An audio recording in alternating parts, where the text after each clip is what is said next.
Itinerant Imaginaries has been made possible via a bursary award from the British Art Network, and the BAN, or the British Art Network, is a subject specialist network supported by the Tate and the Paul Mellon Centre for Studies in British Art, with additional public funding provided by the National Lottery through the Arts Council of England.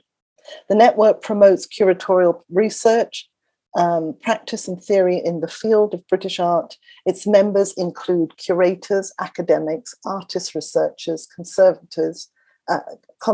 conservationists, producers, and programmers at all stages of their professional careers. So I just wanted to use the opportunity to talk a few minutes before we introduce Françoise, to talk about this project and what we're trying to do. So these online sessions were developed by the Creating Interference core group of members, and in particular conceived by Roshini, by myself, and Lola Olufemi, who's also with us this evening. And we're both based at as researchers at Westminster and associated with CREAM, the Centre for the Research and Education in Arts and Media. And we're also associated with the Stuart Hall Foundation, concerned with leading practice-based and theoretically based research in arts and culture. So, as the title suggests, Itinerant Imaginaries and we have expressed an interest in drawing on our thinkers, critics, and makers who are joining us, kicking off with Françoise, as ways to bring into question the practices associated with cultural art objects, their function, their societal role, their permanence, collection, and the institutional structures that support them. Itinerant Imaginaries then asks more questions around the place and permanence of art objects as they are produced and circulated. So I won't go into the state of affairs now, but needless to say that we cannot go back to what was. And that this is really important for us to think through this kind of introduction of a more radical and a more imaginative way of moving forward. So our planet, our societies were and continue to be broken and impoverished, brought into focus by a series of urgent crises, which we all have responsibility to fix. So the urgency is already known and it's already in circulation. We can think about the issue of migration. We can think about structural state violence against communities and individuals, and in particular against women, the idea of killings, incarcerations, mental health, etc. We can also think about the crisis of climate change and the persistence of vast inequalities of wealth. So in response to this, we can also see unprecedented, and this is on the positive side, and of course we always have this kind of extreme forms of behavior, but we can also see unprecedented levels of street protests and momentum for a call for action as forms of activism, including, of course, the Black Lives Matter, etc. And so we can think about the monument movement in both South Africa and here, for example. So we can think about this moment also having unprecedented call to action, really. But we've also got this unprecedented change made by institutions as they more fully adopt policies around cultural diversity, inclusivity, and equality. The knock-on effect for the arts and where artists are developing and making work is unfolding. And this is something we need to take into consideration. So in effect, we're in a moment of change anyway, and we have got this level of correctives, it seems to me, that's happened, of previous imbalances towards a more international and inclusive move of arts and practice and culture.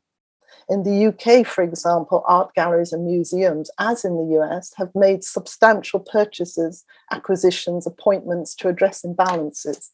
And I was looking at, what's on in the form of exhibition in London at the moment as we speak, and we've got an incredible, amazing range of people who are exhibiting, who are involved, at the moment. We've also got things like the Turner Prize. You know, we have a series of firsts that have occurred, like the Turner Prize, winner Lubena Hamid, the splitting of Turner Prize money, for example, between 4 artists. Sonia Boyce representing us in the Biennale in 2022. So we've got this kind of moment that inevitably we've got more inclusive international focus on artists, quite rightly, in European context and in the UK context. So how might we continue to contribute to critiquing the system through creating the work itself, but also to develop alternative and more radical critique and discourse about the wider system and infrastructure? Who is already doing this? And how might we look for alternatives to a system that is already skewed? Itinerant Imaginaries is interested in listening to ways scholars, artists, activists are increasingly contributing alternative ways of doing, making, and thinking. We are interested in understanding more radical action that rethinks and reimagines differently configured systems. We want to have a discussion of what it means to change the process and practices themselves, which requires thinking, acting, making from the ground up. Dionne Seeley-Huggins, who's based in Warwick, talks about decolonization. It has to be, he says, a planetary project, not just one region. It has to meet colonialism as a counter to planetary enterprise. Decolonization is radical openings of and to the world, a deep breathing as opposed to closing in on oneself. We are thinking here about the centrality of the care and rights of women for this particular project, and what Lael Fatouni and Françoise and others are proposing as radical kinship. We under-acknowledge the care and life that women have to do. We have to also look today at the whole policy at social reproduction and the destruction of life. As Vergès proposes, we have to look at the structure, not simply at my feeling, but dismantle the house, not with the master's tool that centralizes how women are, with rape culture being a normative condition. So thinkers and critics such as Vergès, Gilroy, Mbembe, Winter, Hartman, and other decolonial thinkers are and have called for a reflection of radical anti-racist practices and knowledge in order to think urgently and to think through another future. Based on what Winter calls a hybrid auto-instituting, languaging, storytelling, we're reminding us of the transformative powers of poetic knowledges as people and women who are not merely biological beings, but inscript ourselves into being, and the need to fundamentally take into account the ways we narrate ourselves.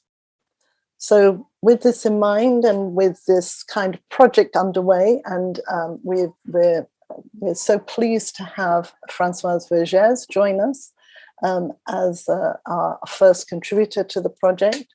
And Françoise needs very little introduction. Just to say, as she's reiterated, that I won't go into her very extensive life experience, her activism and her work. It's there online for all to see, but she has been my mentor and supervisor, and I've been particularly influenced by her seminal book published by Duke University Press in 1999, Monsters and Revolutionaries, Colonial Family Romance.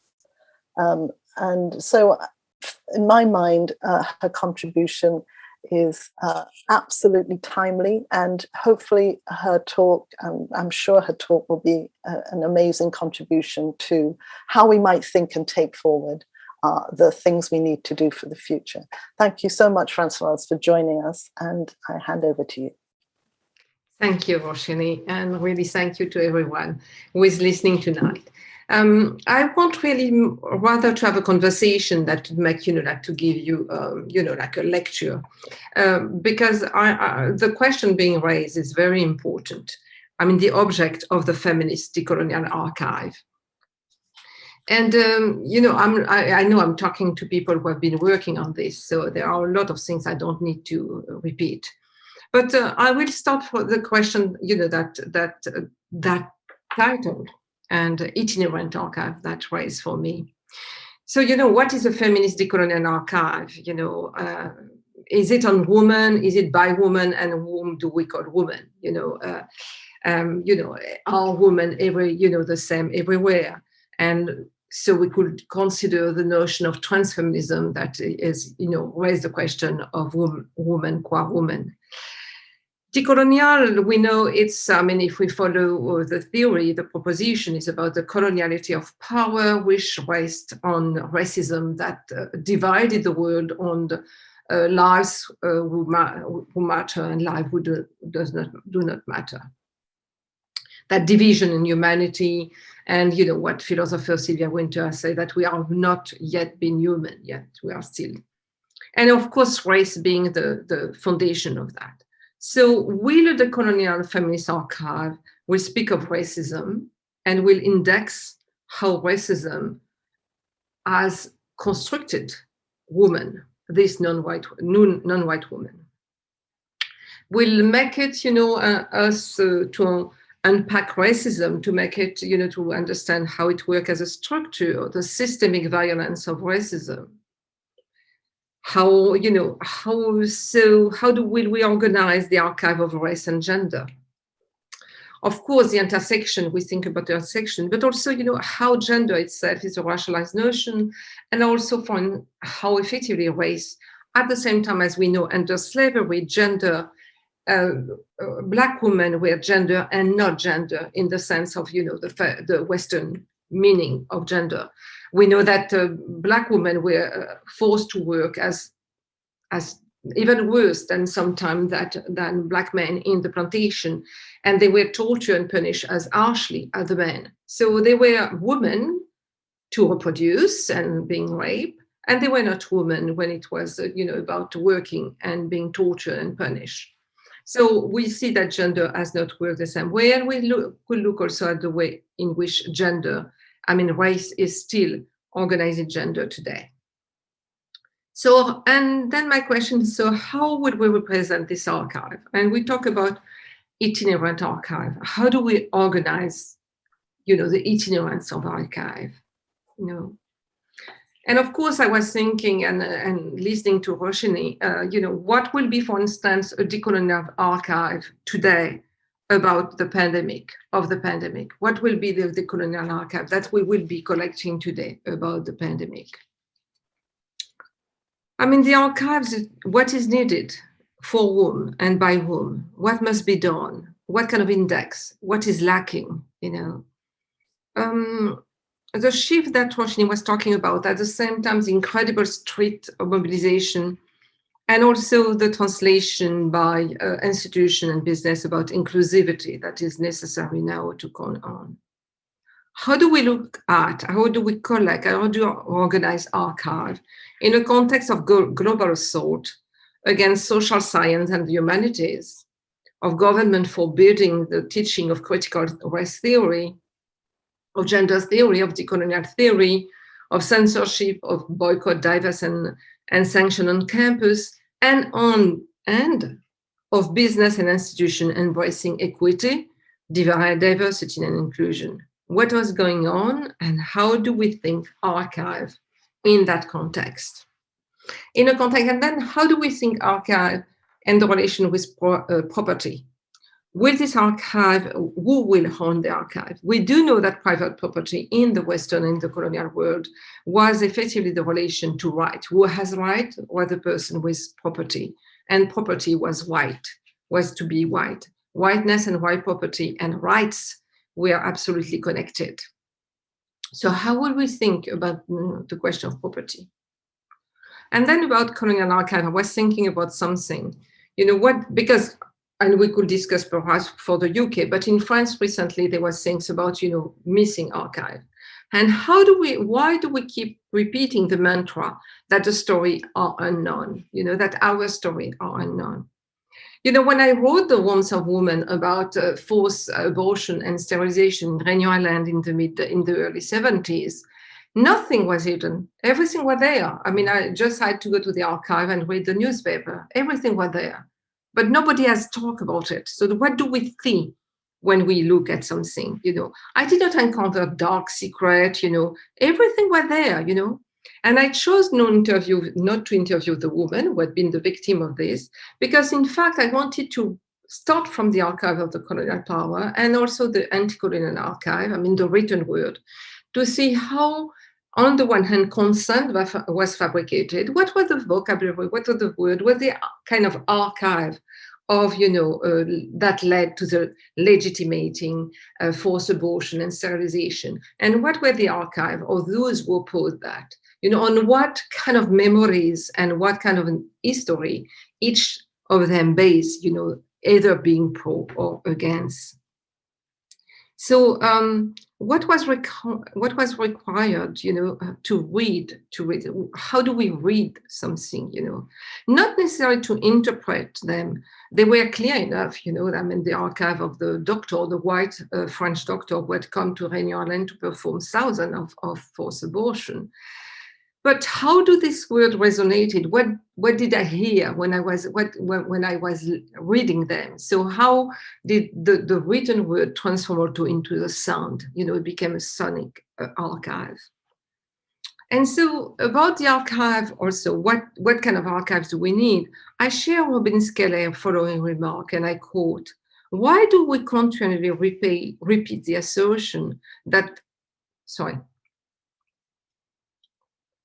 an history is completely unknown, a secret, or so shameful, no one wants to talk about it?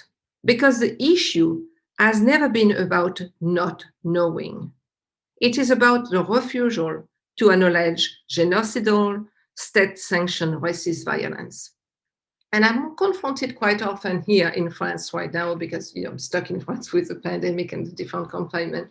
But even before that, with young people, from the popular neighborhood and what we call the, racialized community, who have no think that their parents and grandparents did nothing, that they did not fight back, that there is no archive about that they don't see, they cannot read, they cannot hear the archive.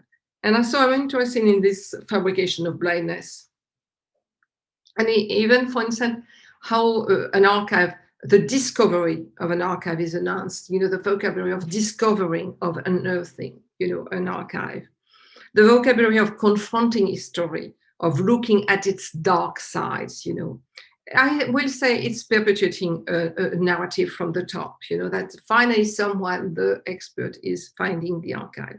So who is ignorant in that, a way of raising the question, and who must be educated? So what would be the objective of the archive? To correct the racist patriarchal narrative? Or to exercise ourselves in the writing of feminist decolonial story? Taking the time to, decide how we want to index them, to classify them. But indexing and classifying have been criticized for the epistemic violence. So how will we do it? And when I say what are the objectives, because for a while I had a series of interventions I organized in France about the forgotten chapter of the national narrative. And I was mixing a lot of people talking about the anti-Semitism in France, along with someone talking about the nuclear test in the French Pacific Island, along someone talking about women, a Black woman strike in the 60s in France, that everybody had forgotten about, alongside about marooning in slavery. And it was really not necessarily on a theme, but in fact bringing together extremely different story, even at different time, not respecting the history of that century or that territory versus that territory, but bringing them together. But after a while, I asked myself, was the title Forgotten History not still, in fact, accepting the French national frame? Why? So will, adding this forgotten chapter in the French national narrative change anything? I did not think so. It did not question the frame. So it was how this chapters for this month will effectively deconstruct the frame? That was, in fact, my question. And then I, ask myself, what will be the architecture even of the building? Because I often think about the fact that, okay, we have to collect things and we have to have our own institution, but what kind of architecture? How the architecture already reflect, a certain idea of what is inside and a certain idea of what, how the public will enter and how the public will sit and circulate.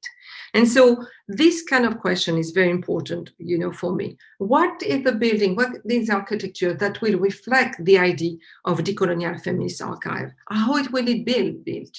What kind of effectively, how it will be the narrative that the architecture will propose? When we say that we are, that we need to be creative, that we need to decenter European hegemonic discourse on knowledge,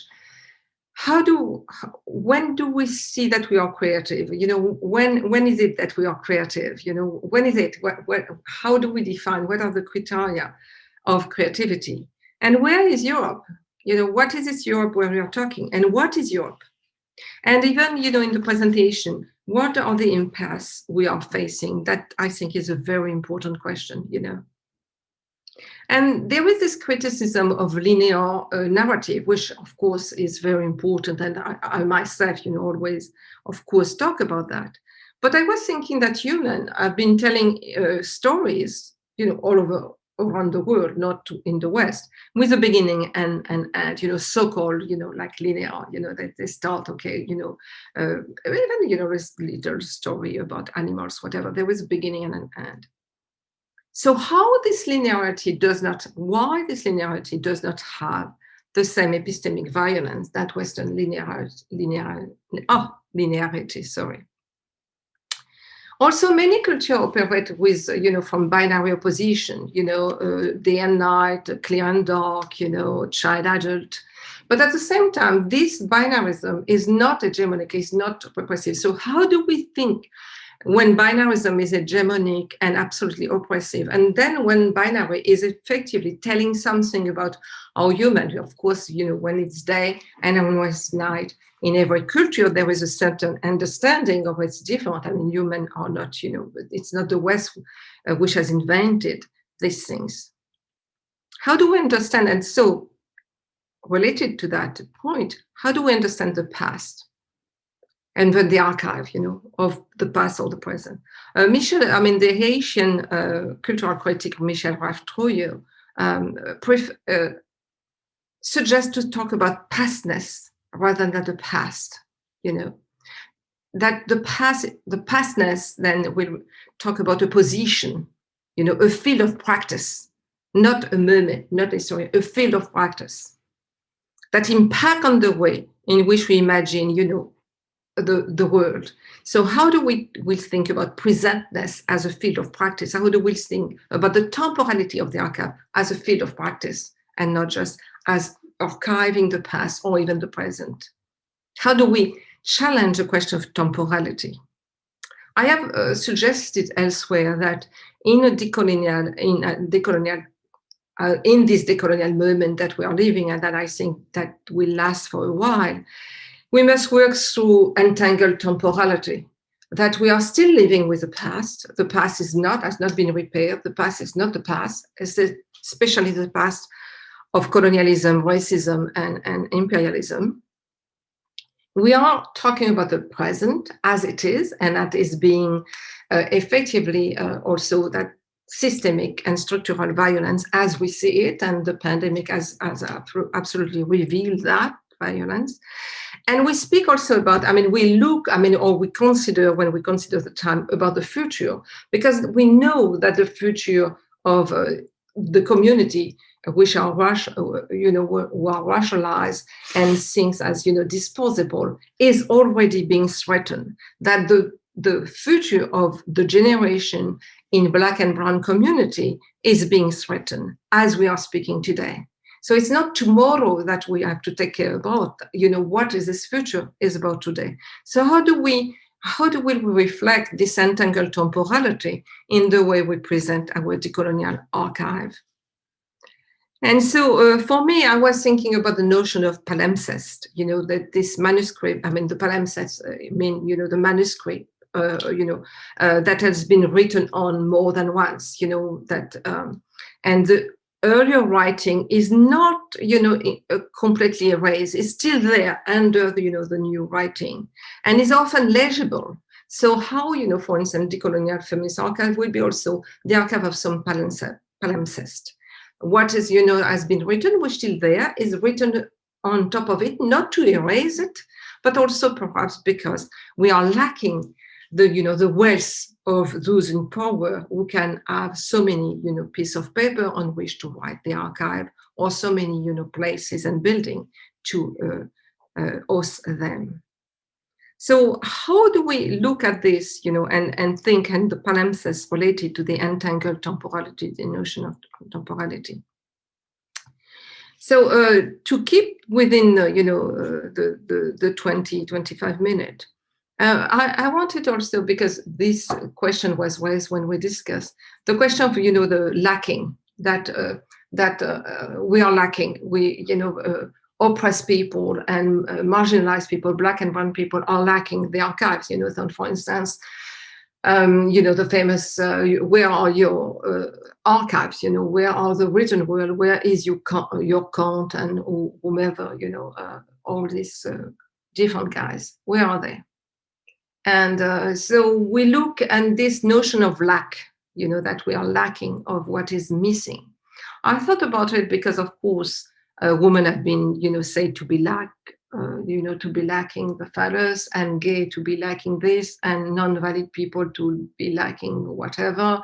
And, everyone is lacking except the reference, with the white male in his 40s, totally, of course, in total, with all his ability and some wealth. And so this notion of lack is, to me, in fact, a notion that is extremely, it's oppressive. It's really a notion that does not give us the freedom to think about how we want to build archives. What are we lacking? We are not lacking anything. And so how do we think about incompleteness as something that is not that is not about lacking in the sense of missing something, but incompleteness as reflecting on the contrary, the dynamic of life, So how do we also think about, the decolonial library of a feminist archive that deconstruct the lies that we are listening to, that we are hearing every day, but also to help imagine another world? How this, archive will be a space also for teaching and learning about transmission and imagination, a place where the archive is not just here to tell us, about things that we have forgotten or that we are missing or lacking, but also a place from where, to imagine, for imagination, so that we can effectively imagine the present, the future as a present, that we can effectively let our imagination fly in a world that, everything is telling us that there is no alternative, as the famous saying, or rather infamous one. So for me, the feminist, the object of the feminist decolonial archive will be to really nourish, nurture imagination, really imagination. And so rather than trying to fill some gap or fill some line, is how effectively it free ourselves, it free our mind, and we let our mind, go and be and imagine. And we are so saturated. The world is so saturated with violence today, but also, as Roshini reminded us, with a lot of protest and march. But this is, that we can, from this protest, the archive of this protest, help us to imagine, for, to go for imagination, and to dare to imagine, to really dare to imagine that effectively this world is not the world we want. And not only that we know that it's not the world we want, but there is a possibility, there are possibility to think. And so the archive also will be for me, all these practices, all this, that we will find all these ideas of, that has put, and not necessarily of resistance necessarily, but of life, how it's about life, how life is being practiced against, the politics of murder, or, what other have called necropolitics, but how life has been practiced, and how this archive tells us about life as a practice effectively in a system that condemns so many people to premature death. I mean, billions of people to premature death, or to the life, that to survival. So how has life been practiced, and how is life is being practiced and rehearsed every day, so that in this archive we find, how this has been imagined, and how we will today rehearse life as a practice, and not just so that this archive will be a field of practice about, life as a practice. Thank you very much. That's wonderful. Thank you. Lots of food for thought, and hopefully people are posting some questions they'd like to raise and to unpack with Françoise. So as we kind of indicated in our publicity, we would kind of like to have an exchange with Françoise, three of us. So I'm just going to start off by introducing Lola Olufemi, who it will ask the first, kind of have a discussion with Françoise in the first instance. Lola Olufemi is a Black feminist writer and a Cream Stuart Hall Foundation researcher from London. Her work focuses on the uses of the feminist imagination and its relationship to cultural production, political demands, and futurity. She's the author of Feminist Interrupted, Disrupting Power, 2020, Experiments in Imagining Otherwise, forthcoming from Hajar Press in 2021, and a member of Bare Minimum, an interdisciplinary anti-work arts collective. And Lola and Françoise have already had a kind of a conversation when I believe, Françoise, your book was launched. So, I guess it's a continuation of that conversation, unpacking some other kind of threads, if you like. So over to you, Lola. Thank you so much, Françoise.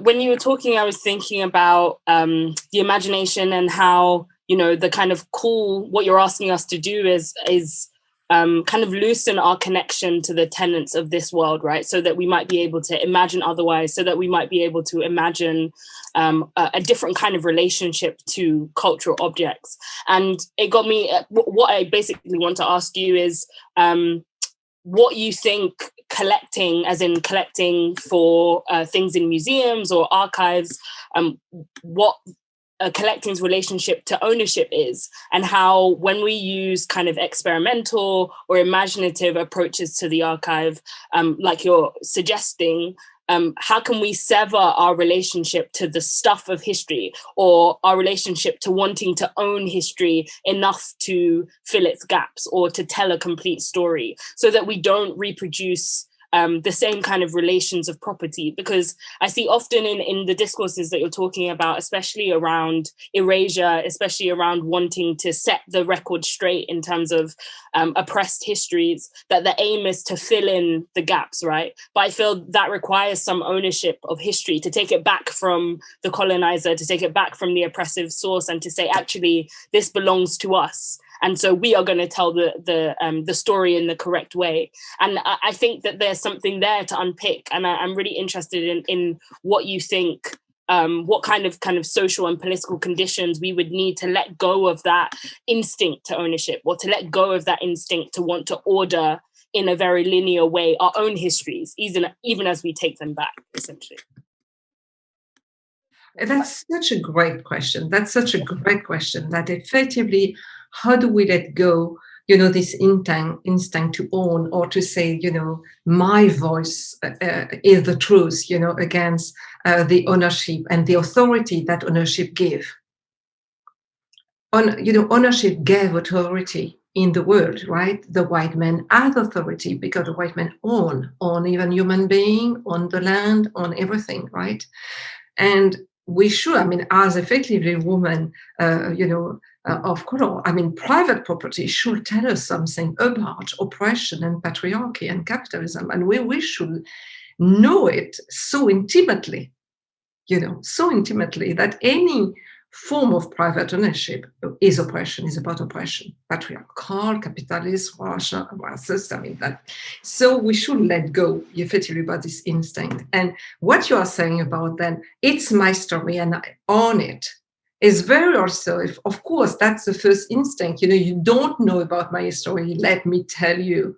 And then you cannot change anything, right? Because I know, And this is very, of course, there are two things, because of course, my voice matter, any voice matter. But at the same time, how do we distinguish, as your question was so beautifully, the voice, the power of, a voice, and from ownership, that I can be challenged even in my narrative, even in my, I feel I could be challenged. I could be challenged, not just about, what about other people, but about the fact that I want to transform it also in a universal things, and which is effectively what we are being criticizing, that one story is a universal story. And our story are not universal in the sense of this universality. So how do we look at this narrative and story, how do we sever our relation with an history which built effectively ownership, and that led to a form of nationalism that is oppressive? Is very important, and this is why I was trying to talk about, how do even the architecture of the archive will matter, because there is an architecture of the archive that nonetheless say something about ownership and say something about what matter. That this story matter more. And it's a very challenging thing, because everything has been built by, like a form of masculine philosophy of, who is on top, who's on better, who is stronger. And so it will be, the archive of the weak, like starting for weakness and no ownership. And if there is ownership, is collective ownership. So that to let go. It's very difficult. It's not given. But I will say that as, women of color and, anti-racist, we have really to challenge private ownership, private property, even for us, which doesn't mean, though, how do we protect them nonetheless, because so they are not stolen, looted, and destroyed. So that's effectively something we have to work out, right? So this is why I was talking about also, the architecture. Should it be, like in every house in every house? So for instance, in a city, like for instance, wherever in a let's say Manchester or Liverpool, every woman of color will have a part of the, of the archive. And then we will have to circulate. We have to, when I say architecture, it's not just, like, okay, do we want like a 3 stories building, or, it's about really how the architecture will say something about how we want to challenge the question of private ownership and property. Yeah, and I think also what you're saying makes me think about how this archive will be, material, but also sensory. It has to exist on multiple registers in order for it to be collectively owned, because anything that exists inside of an institution already excludes certain bodies, already excludes certain, experiences, as it were. Yeah, thank you so much. I'll hand back.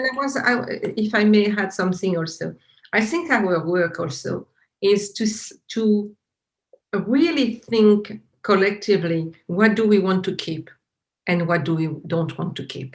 Like not effectively these Western things we accumulate, and the accumulation says something about power, the power of the West. And in fact, if you want to leave room for those who come after us, it's also room within the archive.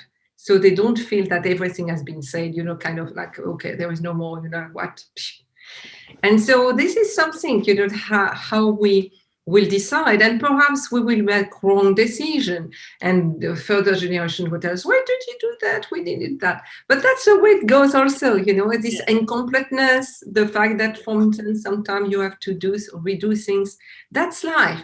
I mean, we don't keep everything, even from the legacy, for instance, when, our parents, we don't keep everything. We will not, because it's part also of living or letting go, as you say, that allow us also to love those who came before, because it's not by keeping everything that we are expressing our love. I absolutely agree in terms of like rethinking our relationship to loss. I think that's part of the unpicking of the instinct to ownership, definitely. Thank you so much, Françoise. I'll pass back to Roshini now. Thank you. Thanks very much. So I was really, Françoise, going to try and pursue the question in relation to the art object, right? Because, of course, many of us here are artists making work that we think about with an instinct around thinking about permanence, thinking about our associations with our reputation and our name as artists, etc., and thinking about the importance to us for the collection of objects. And so one of the things that you talked about was this idea of ownership, really, in a way, with Lola. And I'm just kind of curious to ask you about the agency, or the kind of the function of the material object, the actual art object itself, that's currently already in there, accumulated in huge amounts, some of it being repatriated, of course, but quite a lot of it not. So there's the current archive, but there's also, of course, what we might be thinking about in terms of something else. And I just wondered if you can speak a little bit to that. Yeah, that's a great remark. Yeah, because effectively we work. Then it can. I mean, your question, I will say, it's connected with the question of recognition. Mm-hmm. We work, we do something, and we want it to be recognized, not necessarily by those in power, but by our peers. That then it becomes something to be discussed and something to be, and it gives us joy, because what we create is not just, how can I say, it's not just a material object. It's also invested with affective. I mean, there is an affective, a part of things, and we want to share it. So that's one thing. And the other thing, as you were saying, the incredible accumulation now of objects, and the feeling that the planet, will, if the planet, will crush, it will crush under the weight of all these objects that we are accumulating. So how do we think about, effectively art object, and how do we want to keep them, and why do we want to keep them, and for whom and for what, and especially now that more and more objects are being so your remark made me think about what do we do, and why will be art safe from the question of what to give up, what to discard, and what to keep, but who decide what to keep?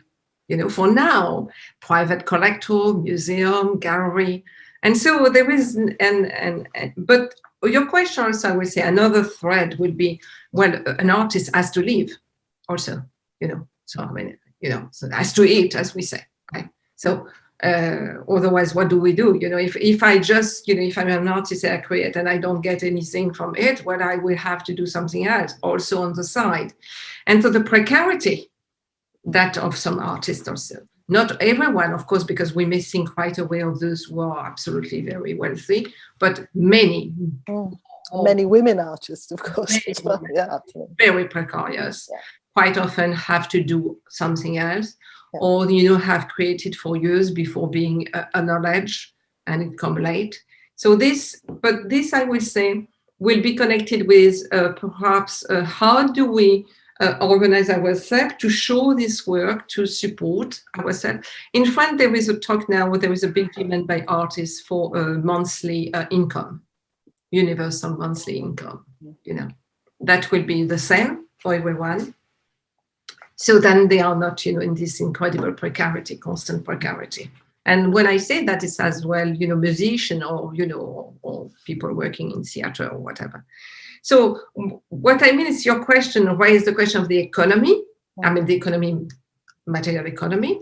The question of the economy also of art accumulation, who accumulate, for whom, for what, and the value of accumulation that raised. It was the question of the place, the site to show and to accumulate, to store this, and how effectively then there is speculation sometimes, not for, those, not for most of us, but for, those who are recognized. As you do know, there are these free zones where, you have huge places, huge building for private collectors who arrive in their private jet and are shown, things that we will never even know about, and that are circulate. So I will say twice, your question is not just about, the question of ownership. It was the question of the economy, about art, and what will be a kind of an economy that will recognize the need of the artist. I mean, that the one who is precarious and fragilized by the fact that effectively we decide to buy and we decide that the value, and so the stress that this will go, the kind of also mental health suffering. But this is connected with, in a way, to challenge the capitalist organization of the art market. And then there is the other question about, I will say, the recognition and the kind of then other form of circulation that could be, for object. And then there is this last things about the accumulation of object, and this for me is a real question, because I'm very concerned by the accumulation of object on Earth, and the feeling that we are filling every little corner of the planet with something, that we cannot stand the void, we cannot stand the fact that there is nothing. We need to feel things, and that's perhaps the question of perhaps art in some, in some society before that it lasts a certain moment and then can be, discarded. And so, but that was the question of the great masters who are in, like, should we give up the great master?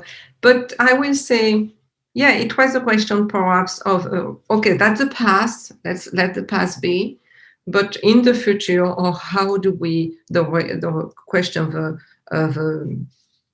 of the name, of the importance of collecting, and the question of the material object. As you do know, related to the question of the object, when I was working for almost 10 years on a museum in Réunion Island, I suggested a museum without object. Mm-hmm. It was not about that there will be no object. It was we will not start from the object, because in the Western museum, the object tells a story. And in islands, as you do know, in your own work, you have addressed that. A lot of people left no material object. Mm-hmm. So, so does that mean there is no story? Yeah, there are stories. So then the question of the object also has to be raised in relation with the archive, of what we were just discussing before. How do we build archive without without material object? That we testify. And do you think, I mean, just following on from that, given that we're actually might be thinking about a kind of future practice, how does one kind of also displace the very real, huge infrastructure that we already have, right? So I guess really thinking about your work that you did in Paris with the committee, what committee was it you were working with that actually looked at reinterpreting material objects? Yeah. And I just wondered, is there also a kind of a double whammy that we have to be doing, which is also thinking about what that infrastructure still contains, its power, etc. The power of it, and how do we look at them at the same time? I was in the Louvre recently because it reopened, and as you know, what you were talking about, it was the guided visit I organized in the Louvre about the slave in the Louvre and an invisible humanity. And the question, because a lot of French people were telling me they were not slave, or their ancestors were neither slave owner nor slave trader. And it was to look at the painting and to identify the first painting where you see a bourgeois man smoking a pipe. So when is tobacco entering in the representation of bourgeois masculinity in Europe? Because you don't see it in the 16th century. Because tobacco has entered. And where's tobacco coming from? From the slave plantation. So, of course, that person was not a slave owner or slave trader, perhaps he was. But the point is that it changed, transformed. So the representation of this, of this invisible humanity was through effectively this object. Or when you have a sugar bowl or a coffee pot or a teapot or all, different things. And how, when you were looking even, painting of 17th century, you will see a rug from, the East, and then, from China, and then sugar, and all this already telling you. So my idea was to go to a painting and talk about that, the painter, and show how the painter was in fact telling us something about the world that he had, doing. But also the painting of a painter of the 17th century, Holland, who went with the Prince of Orange in Northeast Brazil when that part of Brazil was a Dutch colony, and painted a plantation. But when I talk about the curators and art historians in Louvre, they say, but madame, this is not the representation of slavery.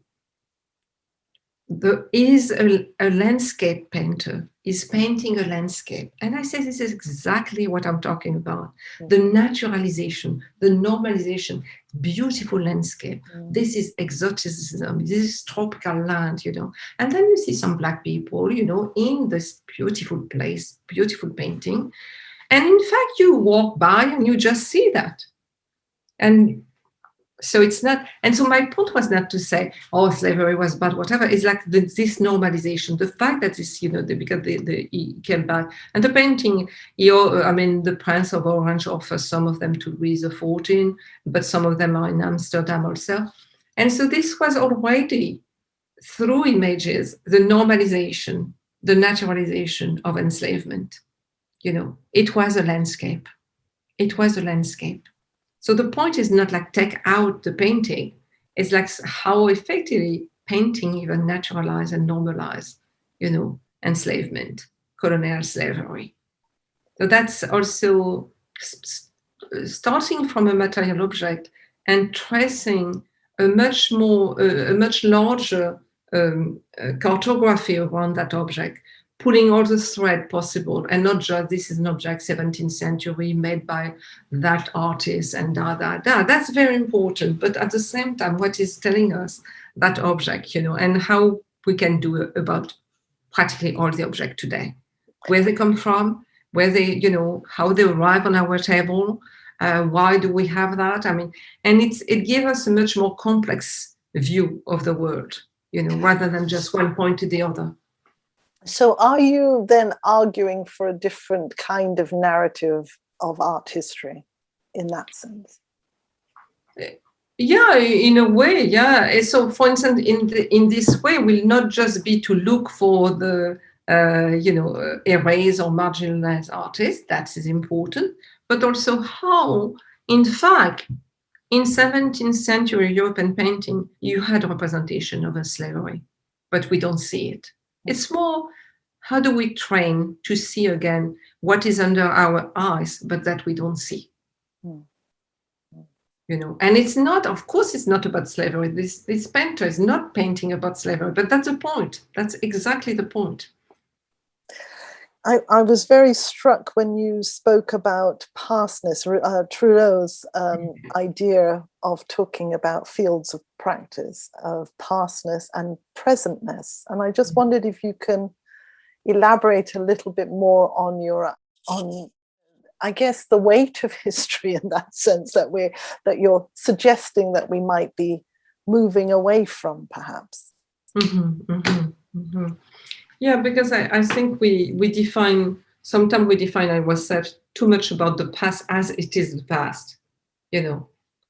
And in fact, it's our present. I mean, racism is our present. You know, exploitation is our present. Imperialism is our present. It's not something, you know, in different clothes, in different ways, but it's still there. Extractivism is still there. Exhaustion of the bodies, you know, it's part. I mean, extractivism, exhaustion, suffocation. This is the law of, you know, racial capitalism today. So the past should be embraced. Of course, it's not. We are not living the past. This is not, you know, back to the past. But how effectively pastness is still a field of practice rather than just a story about the past. So, for instance, we could talk about reparation as a field of practice today, where the past is being revisited as presentness in the form that effectively we have still to repair. And this is why I was suggesting, you know, how do we think from our point of view as feminists, you know, decolonial feminists, of this entangled temporality I was talking about. So we escape from the linear thing. So we say, okay, you want linear, take your linear, you know, but the how we make the effort constantly to think about this entangled temporality, that even we live in different temporality. Like as we were, it's not about the past of 19th century that, you know, it's for me is the past. Is how today, even as every day, if I think about police violence, for instance, or racism, it's about a past, a present, and a future. It's not just about the present. It's carried with it a past and a future that we have effectively to do everything so it does not become the future, but is already announced as the future. So that has a real implication for the idea of chronology, really, in a way that you know. So the question would be, you know, if and Lola is doing some wonderful research around this idea of chronology. And Lola, you might want to come in here at a certain point, but there is something quite interesting about you know, the challenge that gets presented around the idea of exhibition or the idea of display, in a way that actually challenges chronological and temporality and linear narrative. And I just wondered if you were familiar with you know, if you are familiar with how that kind of might be, where a good practice or an example might occur, where we are thinking through that. I mean, is it through this idea of performativity, the live performance, for example?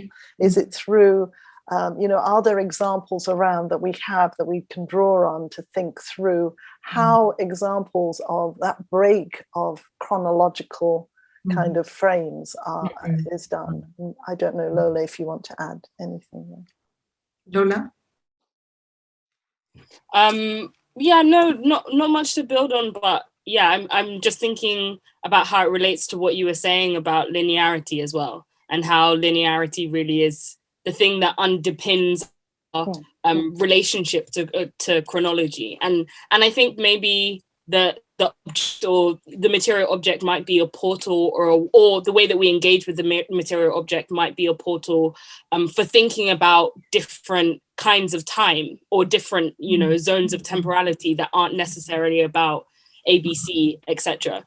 I think there's something I've been thinking a lot about, how, you know, there might be something contained that's tangible in the object that we can't see, touch, taste, smell, whatever, but that changes our kind of effective understandings of the world around us, and might help us then loosen our understandings to chronology and all of these different things. So yeah, that's very. I mean, there will be two things, you know, chronology. I don't say. I mean, for me, it's how do we think really in the concrete, you know, because otherwise this is a world of, you know, like abstract thing in the West, right? So at the same time, there is a certain, as I say, a beginning and an end, you know, in something, but at the same time, it does not end. You know, for instance, even when you have like you had an incredible, fantastic dinner with friends, I mean, as a material thing is passé, right, gone, but it remains as a memory.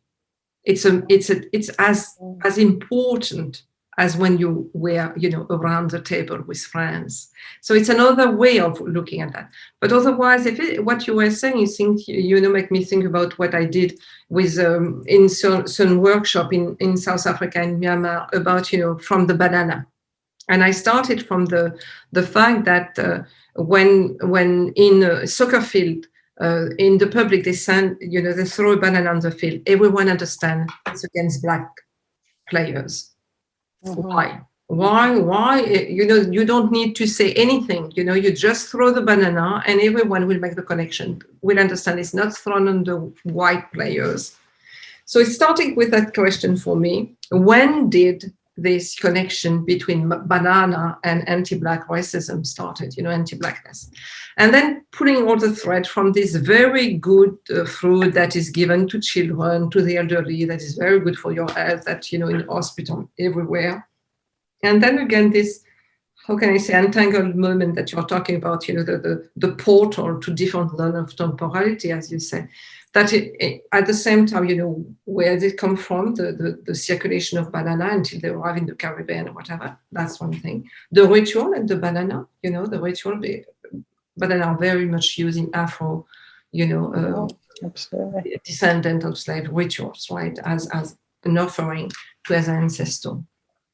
Banana in sexuality, banana in imperialism, banana republics, banana in pesticide and insecticide, the fact that banana has to be yellow and this form, because this is the way, that it enters, banana in advertisement, banana in cooking, banana in medical traditional, knowledge, banana and in music and in film and in art, of course, we know, the famous Andy Warhol banana, but other things also. So this, it was like, as you were saying, from this very banal fruit that everyone knows about, and that you find everywhere, you could have absolutely, and also with clothes, because Japanese do textile with the banana, and banana in architecture, because the banana leaves have been used everywhere as roof. They are very good.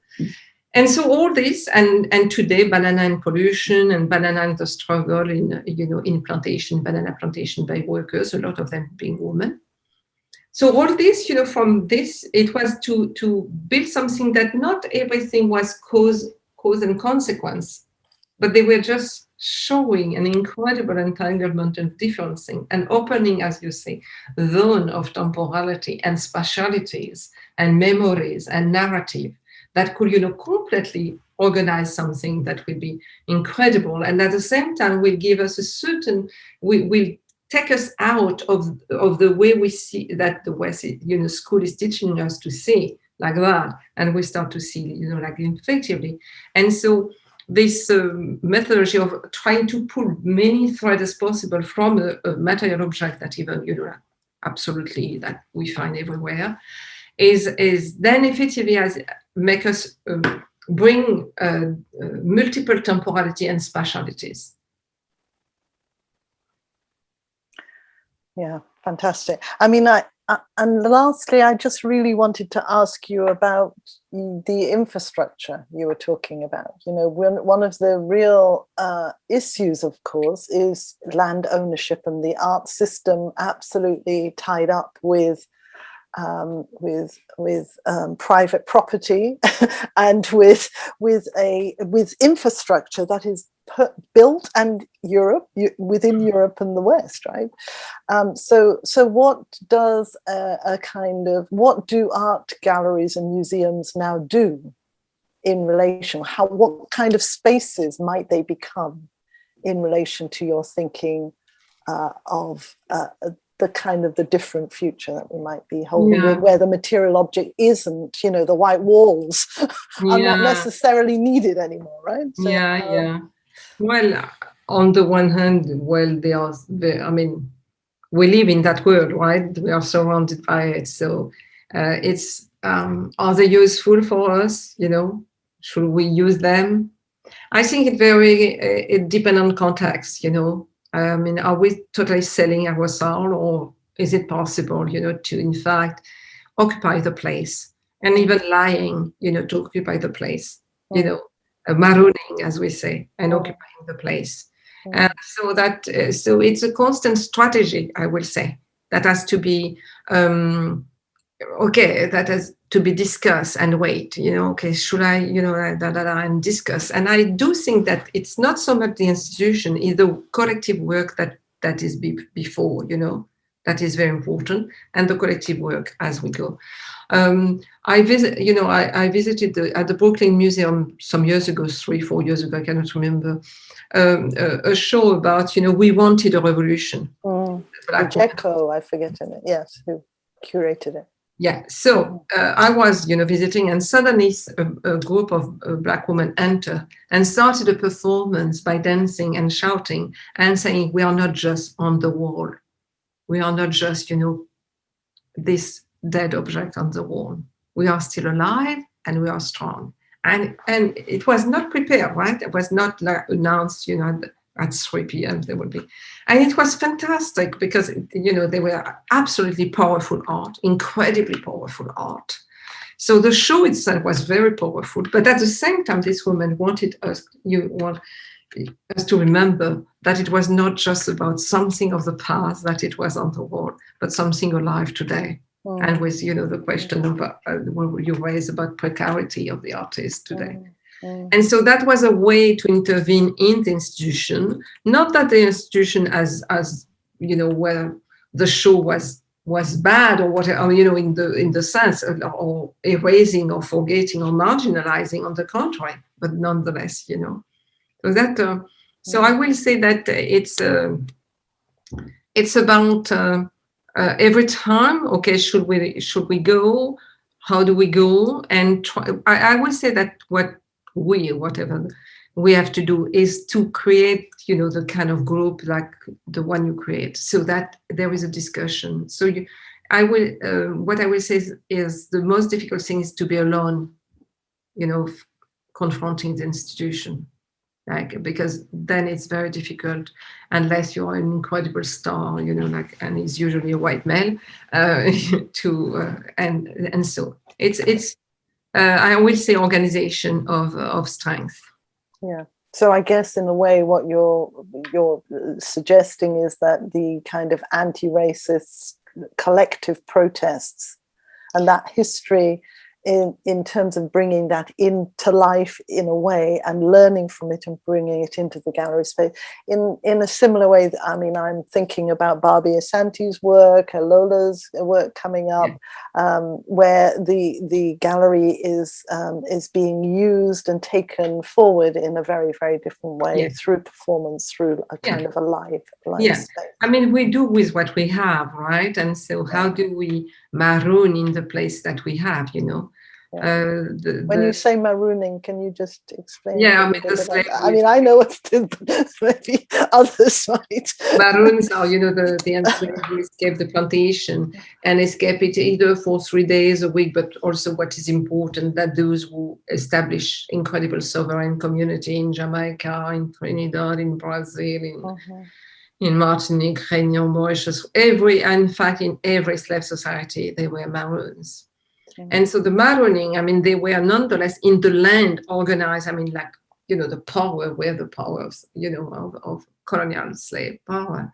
But at the same time, they nonetheless carve their place and live on also sometimes, the white world by, running in the plantation and stealing weapons or, or whatever they needed.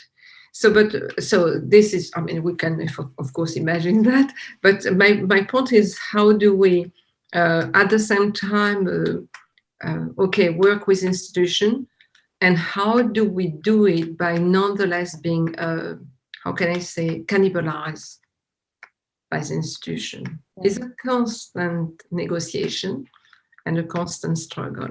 Nothing is being, because the institutions, they are smart, You don't have stupid people in institution, as you were saying in the introduction. Diversity and inclusion are becoming, the absolutely today in every institution. So we are seeing change, and so in a way, why not?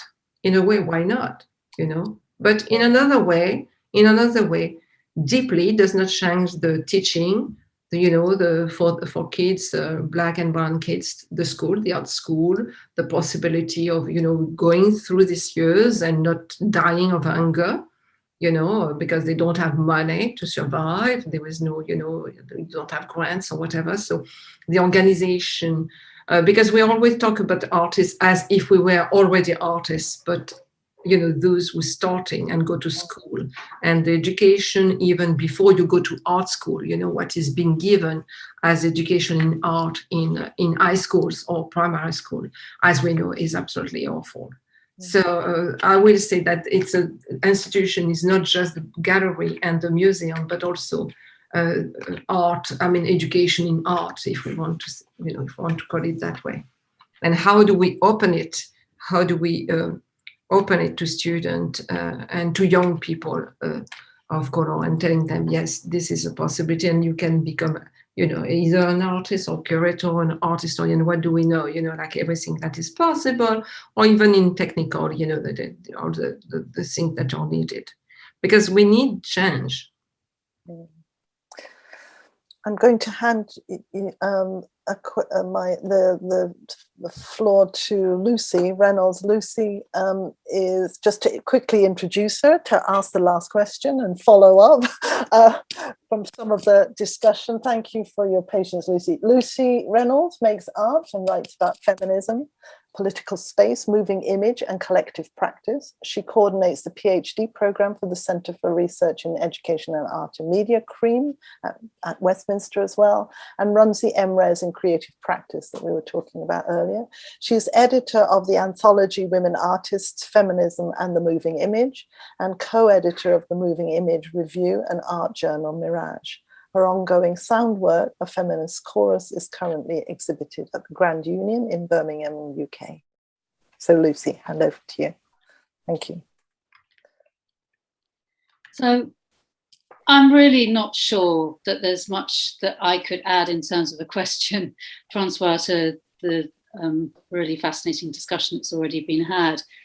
I suppose if I had one, it was around kind of following on a little bit from what you were just talking about in relation to feminist practices around research.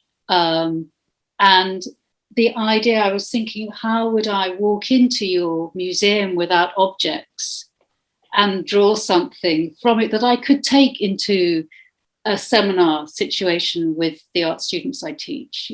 So those were, I guess, if that's a little bit of an abstract question, I was wondering about that. How can I take that forward as a feminist in solidarity?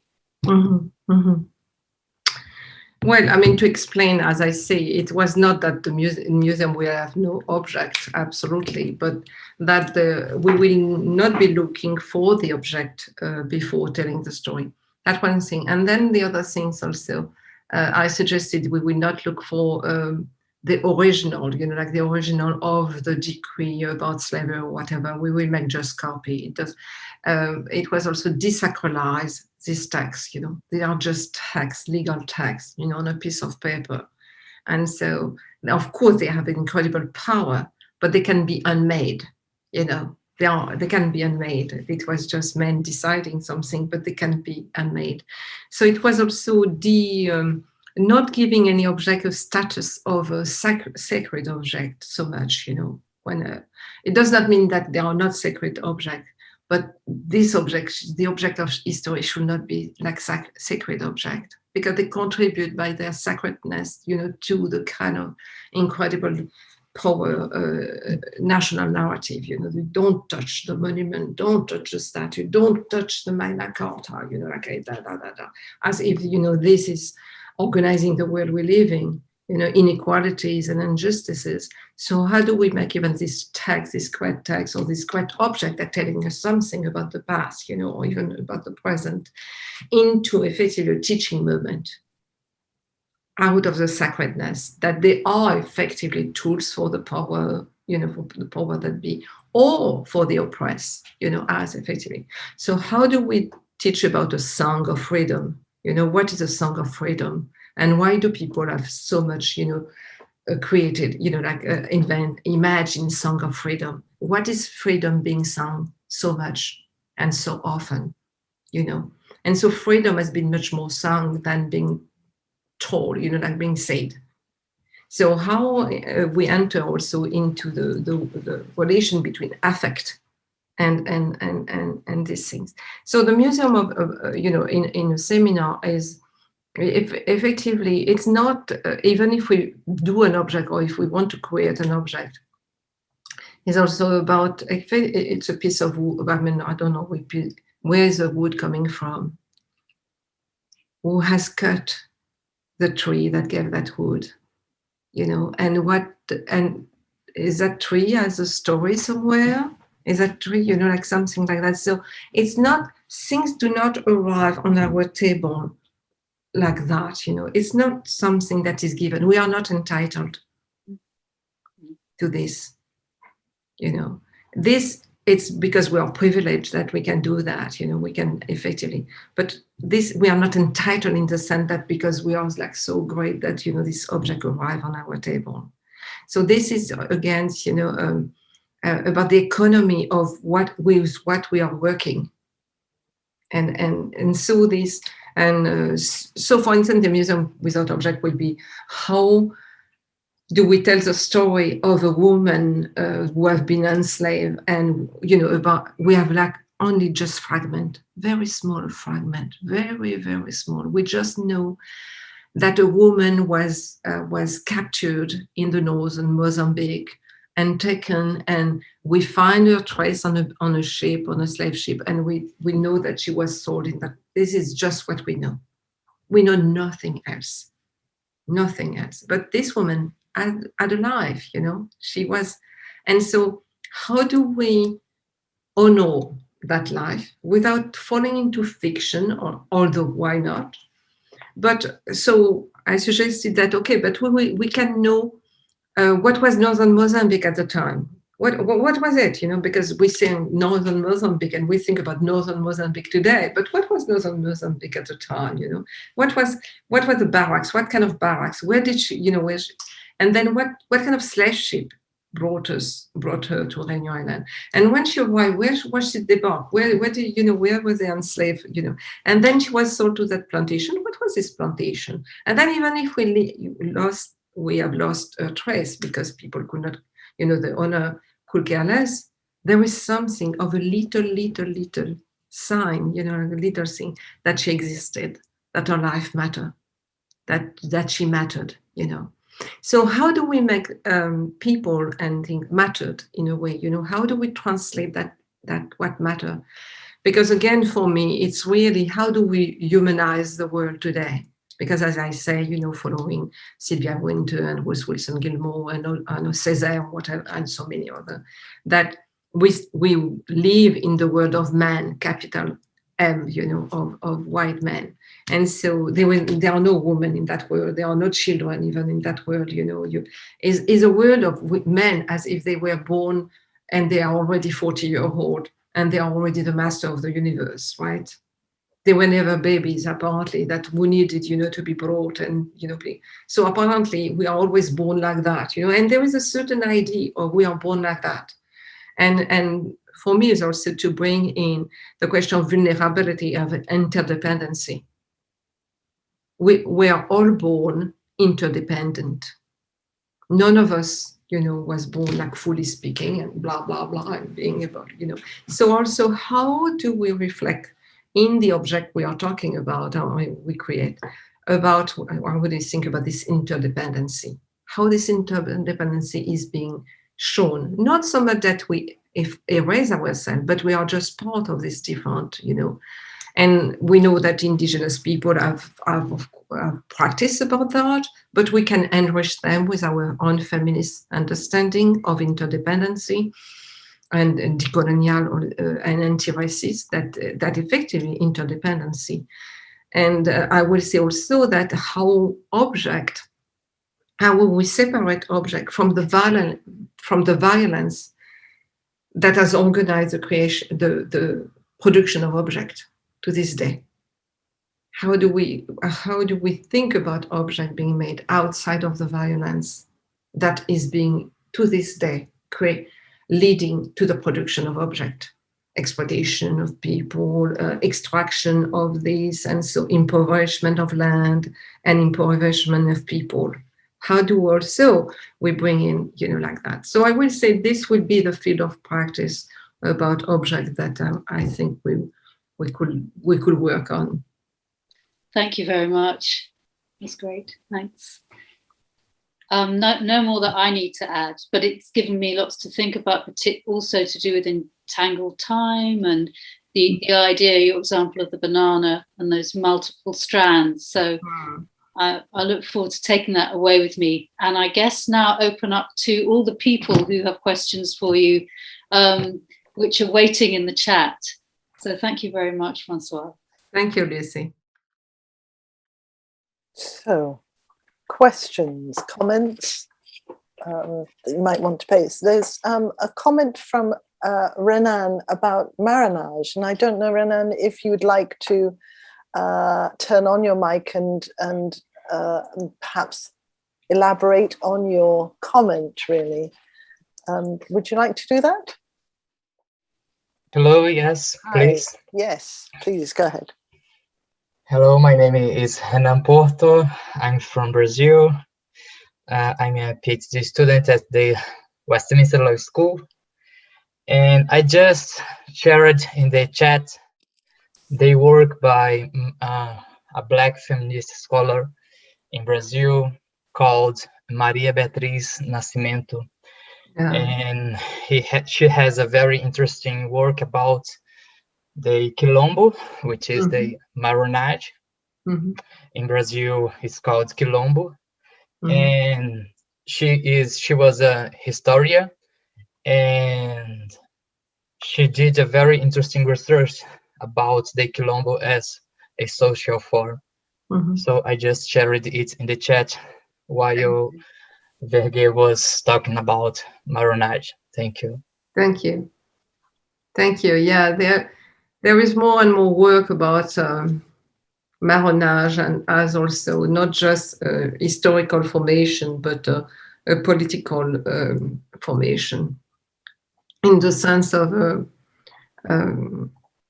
proposing ideas about freedom, sovereignty, and equality that were totally different than from the slave world. You have work also in the Indian Ocean and the Caribbean. So yeah, I know about Maria Beatriz Nascimento. Thank you. While we're waiting for people to kind of add and comment and take in some of your wonderful contribution, I was going to ask you a little bit about the idea of the nation state in relation to your ideas of thinking about the future and thinking about the material objects and collections. And I just wondered if you can say something, because of course that's what we are seeing, right? We're seeing this incredible kind of, partly due to COVID, but we're also seeing this incredible kind of move towards nation building, and the state powers are very violent at times in terms of containing and shoring up borders. I wonder if you can say something a little bit about that in relation to Yeah, well, the nation state, I mean, the nation state we see today are protecting the powerful. And absolutely, I mean, we see an experiment in Brazil and India in some form of social Darwinism of the worst, right? Survival of the fittest, right? Those who die, they die, too bad for them, right? So we are really witnessing incredible violent ways of managing, of being, I mean, the way of power. But the relation with ownership, I think it will be important, because also we saw with the pandemic, those who can circulate, not circulate, those who get vaccinated and will be able to circulate. And it makes us think about the right to circulation that has always been connected with power and whiteness. We know that, for instance, in the West, young people are encouraged to travel. It's part of, sell food, discovery, right? Go and find yourself and go to see Asia and Africa and all this culture is very important. And even okay, during colonial time we know, but even today it's part of the education, right? It's part of education. And whereas effectively a young African or a young Afghan or young, from Afghanistan or Iraq does not have this, for her or for him, it's not about, that is forbidden or she is forbidden to discover the world, right?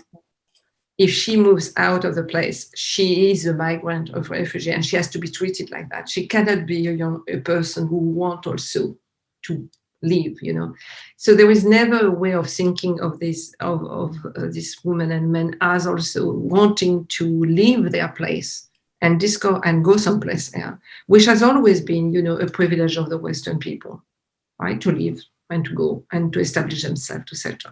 So ownership is connected with the right to circulation, the right to rest, to have, to have a sanctuary, to have a place where you can rest. That is given. Whereas effectively, the other people do not have any right to rest, the right to health, and this is absolutely so incredible. I was reading Banerjee, the economists, and Esther Duflo. They were saying it will just need $45 billion to vaccinate 40% of the global population by the end of this year, and 60% of the world population by mid-2022.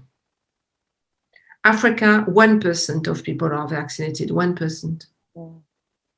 USA, 40%, Europe, 20%. If we don't understand what this, data mean, this number mean, in terms of effectively the lives who matter and the lives that do not matter, the life how effectively the nations, the rich nation are protecting themselves, are really protecting. So the question again of the life that can be comfortable, that can be protected, and those who would remain unprotected, and why, and that, and even though even though we know that the fact that so many million people are not vaccinated is a threat even for those who are vaccinated, but that doesn't matter, because what matters more, is to protect oneself in the nation state, and the nation state will enforce the protection and will enforce the idea of the entitlement to protection, that you're entitled. If this country cannot get vaccinated, it's because, these people are just, they don't know, and they don't know about hygiene, and they are, living at 15 in a room. All this colonial racism about hygiene, about how to live, about bodies, about virus are coming back. They are effectively connected to nation state, the failed nation state over there, as if, they were a failed nation state. We don't know why, it's by nature. And those, and so what we see again, that the capacity, the possibility in Europe for us, because we are talking, I don't know if everyone who is on Zoom is in Europe, but the fact that in Europe, despite the craziness of some leaders, one in the UK, we are nonetheless not in the situation of India or Brazil, right? There is nonetheless the possibility, even for confinement. We are not dying of hunger yet, because there is confinement. And this privilege, this incredible privilege that we are living, even for us living in this white country, is possible because other people die. So this effectively makes us think about, again, what kind of if we were talking about, again, to the subject, to the theme at hand, how do we bring back again transnationalism? How do we bring back again, in the this conception about the decolonial feminist archive? That is very important. That that it's not just about Black and brown women forgotten in Europe, but about those who are made the most vulnerable and the most, and are the most fragilized, and they are in the global south. They're in the global south. And but also how we need to be in solidarity, because otherwise we will soon be treated like people in the global south. I mean, we are already, of course, young black men and, Arab are treated, they can be killed in the street and their murder goes unpunished. And you do have also dumping, the Western Europe, because when we say Europe, it's really Western Europe.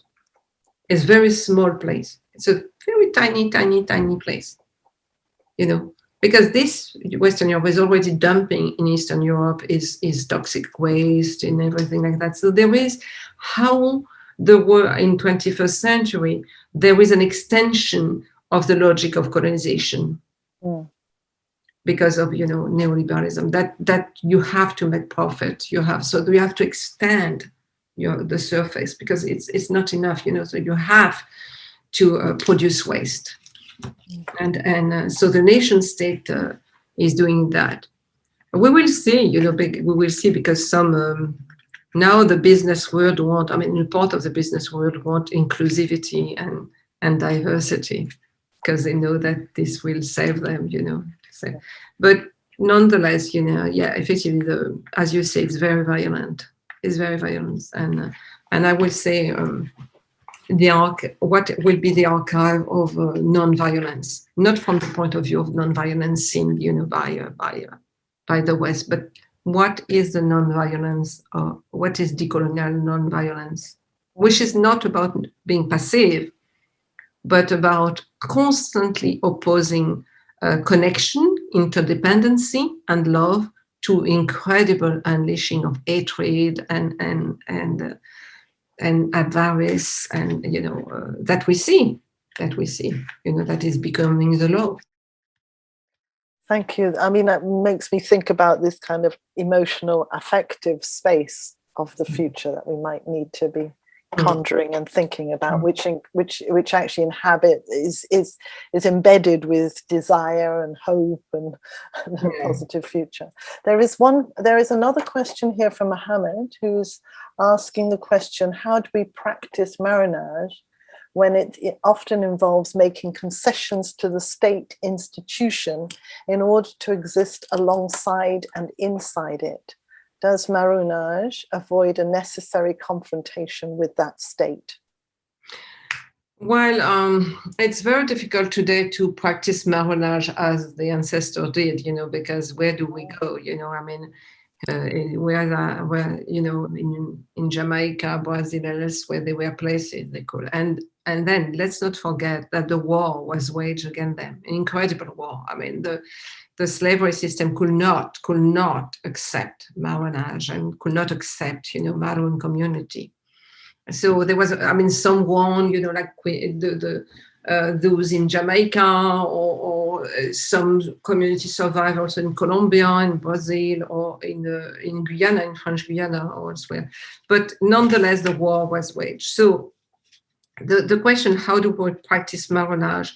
Well, we can, of course, we may think one day we will need to take arms and organize resistance.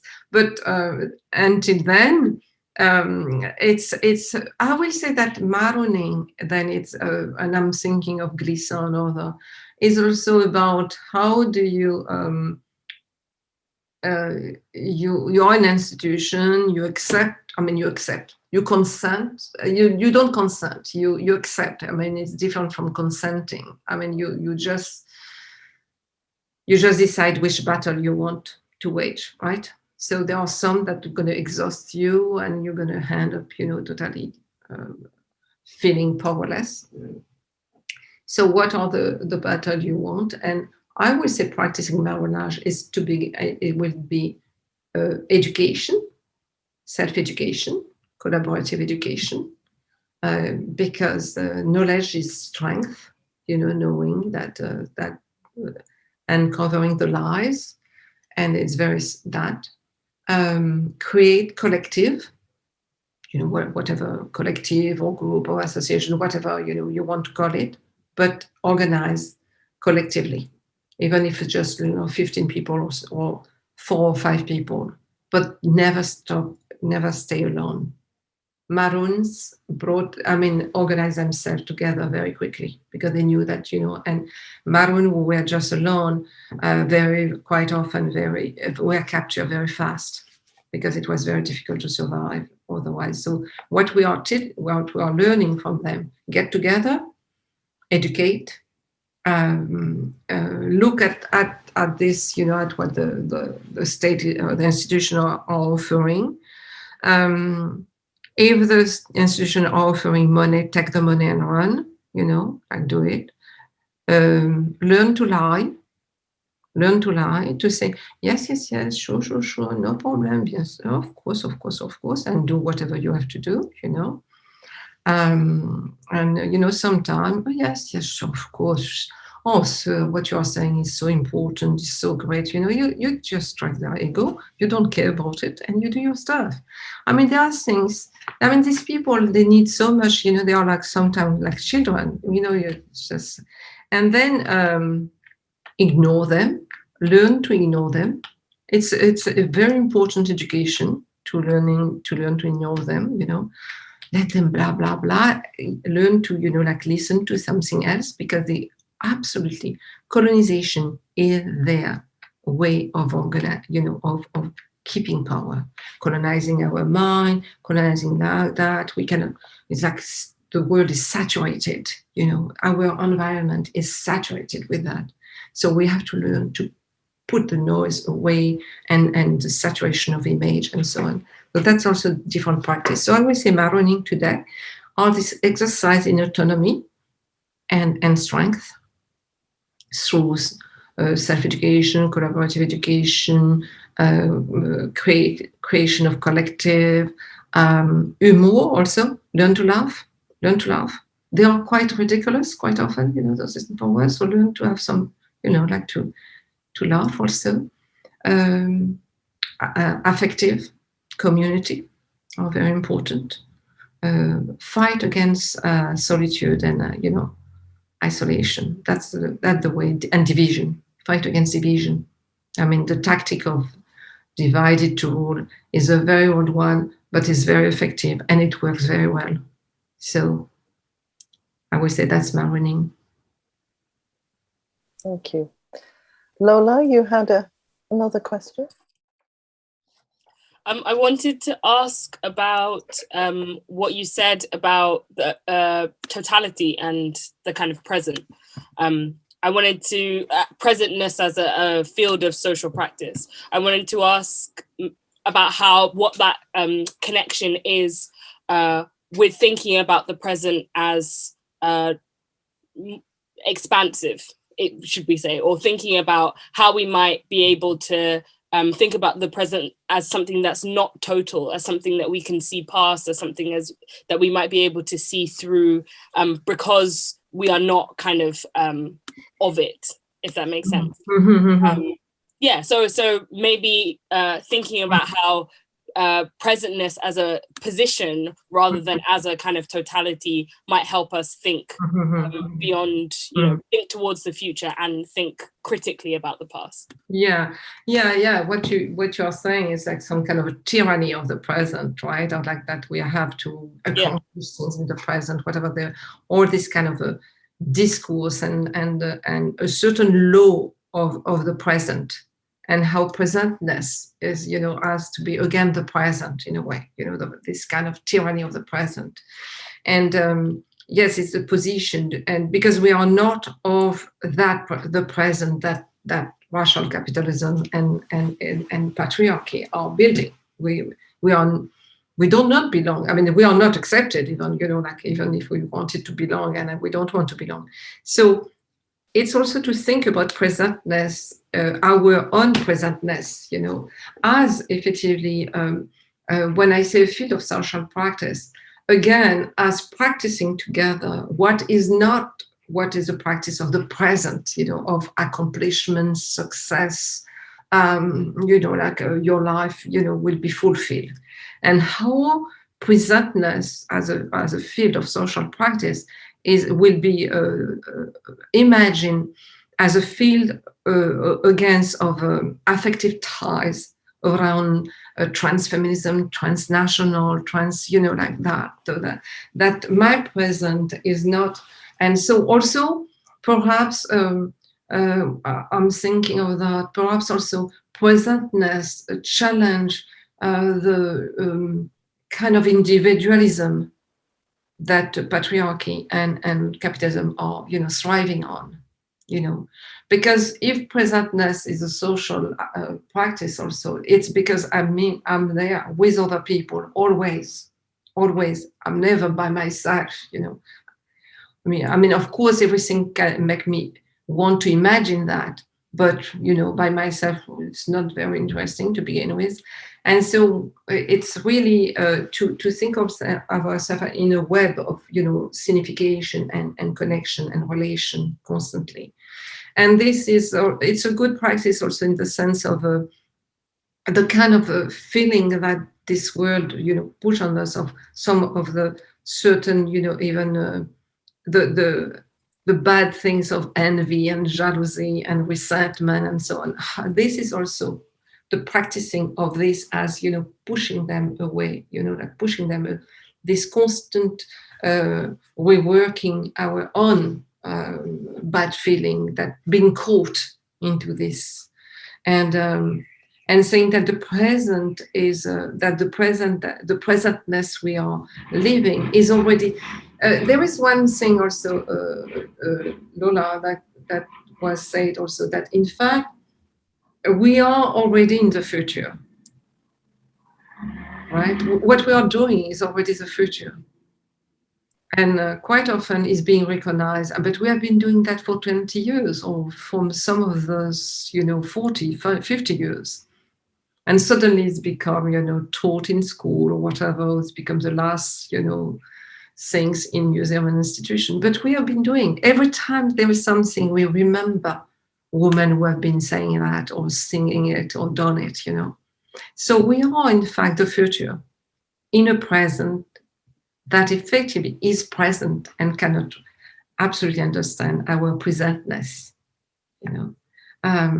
This is so, I mean, most of the idea that, oh my God, this, what I say, the discovery. Oh, they are discovering now. Oh, Black history. Oh, like that.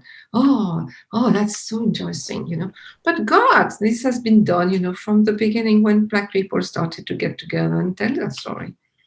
So it's also to be aware of the present that is tied with this narrative about discovery, narrative about we never knew that, or we know, guys, wake up, this, we knew that for a long time. But what we don't know, we have also to learn, not being caught into this form of present, and to learn from. To learn to, as I say quite often, to unlearn so that we can learn again, to unlearn a lot of things that we have been put in our mind. So we will learn again. So I will say that one of the practice is a practice also of some form of humility, that let's stay calm, that and do. I would say transmission, imagination, yes, really should be our terrain of practice, So just following on from that, it's a question that I think we've all been wrangling with is the issue, and it might not be appropriate to speak to you as somebody who's a historian about this, but there is something about the idea. So the way in which artists actually kind of construct a kind of a history through a poetic, imaginative space, right? Which, of course, in some ways is really exciting because it actually puts a kind of a presentness or a futurity into the space of the archive. But I just wanted to get a sense from you about what you thought. Is this? This is also seems to be collapsing with this idea of what's news, what's factual, what's accurate, what's truthful. And so I just wondered if you could say something a little bit about authenticity and our truth value system, and how you know, where you imagine the imaginative space being. Because it's a very interesting one about, I mean, my own thinking about the archives, and you talked a little bit yourself about, you know, we only have these fragments and we have to piece together these fragments, and a lot of artists piece together fragments through the poetic, right? Through the imaginative, through the what ifs, through the other scenarios. I'm just wondering whether you can say a little bit about that relationship between. I think it's very important and very powerful. It's an incredible source of freedom, you know, of escaping perhaps sometimes too many of facts, you know. So I will say that for me, for instance, art, contemporary art, cinema and literature are for me a source of constant pleasure, of incredible, of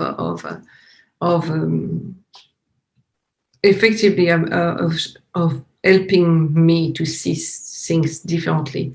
I like to be disturbed, you know. I like to be, you know, challenged and say, "Oh God, I did not see that like that." And I think so. I will say, my point will not be to ask for authenticity, neither in fact, but how do we work with fact, data, right? There's nonetheless, you know, for instance, again, since I work on slavery, well, you have the abolition of slavery in the law, not in fact, but in the law, and that's I can say, oh no, that doesn't exist. But then, as an artist, the artist could work from that moment and show something else of that moment. And I think that's very important. And I do think that quite often when I work, for instance, here around slavery, historians in France are terrible for that, you know, because it has to be fact constantly, you know, this was like that and was not like that. And in 1832, whatever, something, And so there is no possibility as if human being live through like that, you know, as if we are living even like through like that, you know, and if we are not, even if our memory do not work, not in a very nice, you know, linearity, but in fact of sometimes clashing with, you know, from each other in our mind. So I will say that the question for me is not so much authenticity, but approaching truth from different way, you know. There is, I learned in a way, for instance, literature was very important for me to understand better slavery and colonialism. It was not just my only source, but it was, without literature, I think I would have missed a lot. And cinema also. And today, art, you know, but when I grew up, there was not so much, but it was cinema and literature. It was I think I would not, I'm not even sure I would have worked so much about, I mean, I would have reflected so much about the question of violence, fabrication of consent to violence, resistance, if I had not had, you know, access to literature and cinema and music then. And today also, I mean, and more, and to contemporary art. I think it's, I do not see some event from just what is said in the archive or what, you know, history will tell me about it, but also from how people have lived that moment. And in a way, I'm very, you know, because historian will tell you this, whatever, but we do know that some people this will come, they don't, it's not just a question of perception, they don't see what we see. They don't even see the same thing. So, so why, and so if there, for me, I could say that what we need to see is injustice and inequality. So we fight for justice and equality. That we need to see and have the consciousness, because seeing is not enough. We may see it and does not, you know, provoke anything. But how do we see it? When do we find it? And then from there we get consciousness. It's, could be different places. So this is, and of course also not seeing any of this, just whatever, having also. I am very much, for in the museum we wanted to build, I say, oh God, could we have some place where there is nothing to see, nothing to listen to, like nothing, like we just sit and look at the sky and whatever, or nothing to be, like that our senses, or like, okay, please look at this, please listen to this, or please think about that, like let whatever come. So there was a lot of places, and since I visit museum and gallery constantly. I mean, you are totally. I mean, you use. I mean, now they have put more benches because it's used. When you were living that, you were on your knees. You were tired. There was no place to sit. Like never. There was constantly. There was some injunction of seeing and seeing, and so not even to see and sit in front of the painting, but to escape even. That. So I will say that. Building space that in which you are not constantly, effectively, there is not a constant invitation is important. Great. So we're going to wrap up now. But Françoise, just to thank you ever so much for a fantastic conversation. Thank you. And lots of thinking. And lots of people are sending thanks as well. So just to congratulate you and thank you very, very much indeed. And we'll sign off now. So best wishes. And thank you for kicking off the series. It's really great. Well, thank you for inviting me, and thank you to Lola and Lucy and everyone else who organized. And thank you, Roshini. Thank you.